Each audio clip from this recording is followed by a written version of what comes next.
On Sunday morning, Mr. and Mrs. Arable and Fern were sitting at breakfast in the kitchen. Avery had finished and went upstairs looking for his slingshot. "Did you know that Uncle Homer's goslings had hatched?" asked Fern. "How many?" asked Mr. Arable. "7," replied Fern. "There were 8 eggs, but one egg didn't hatch, and the goose told Templeton he didn't want it any more, so he took it away." "The goose did what?" asked Mrs. Arable, gazing at her daughter with a queer, worried look. "Told Templeton she didn't want the egg any more," repeated Fern. "Who is Templeton?"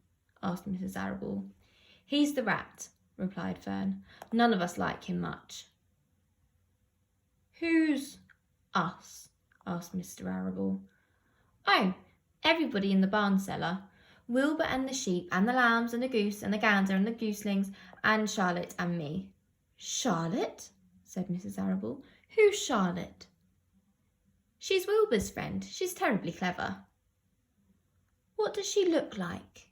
asked Mrs. Arable. "Well," said Fern thoughtfully, "she has 8 legs. All spiders do, I guess."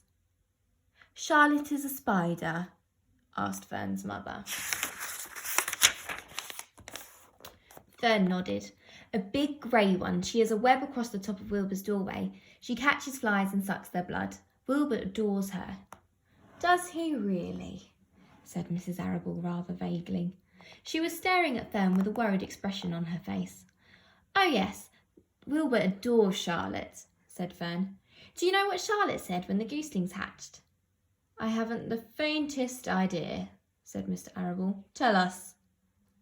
"Well, when the gooseling stuck its little head from out under the goose, I was sitting on my stool in the corner and Charlotte was on her web. She made a speech. She said, 'I am sure that every one of us here in the barn cellar will be gratified to learn that after 4 weeks of unremitting effort and patience on part of the goose, she now has something to show for it.'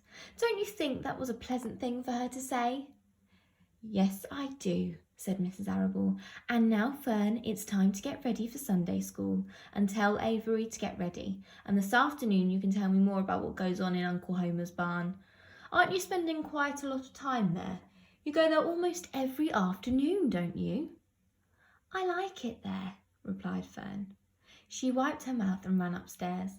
After she had left the room, Mrs. Arable spoke in a low voice to her husband. "I worry about Fern," she said. "Did you hear the way she rambled on about the animals, pretending they talked?" Mr. Arable chuckled. "Maybe they do talk," he said. "I've sometimes wondered. At any rate, don't worry about Fern. She's just got a lovely imagination. Kids think they hear all sorts of things." "Just the same, I do worry about her," replied Mrs. Arable. "I think I shall ask Dr. Dorian about her next time I see him. He loves Fern almost as much as we do, and I want him to know how queerly she is acting about the pig and everything. I don't think it's normal, you know. Perfectly well animals don't talk." Mr. Arable grinned.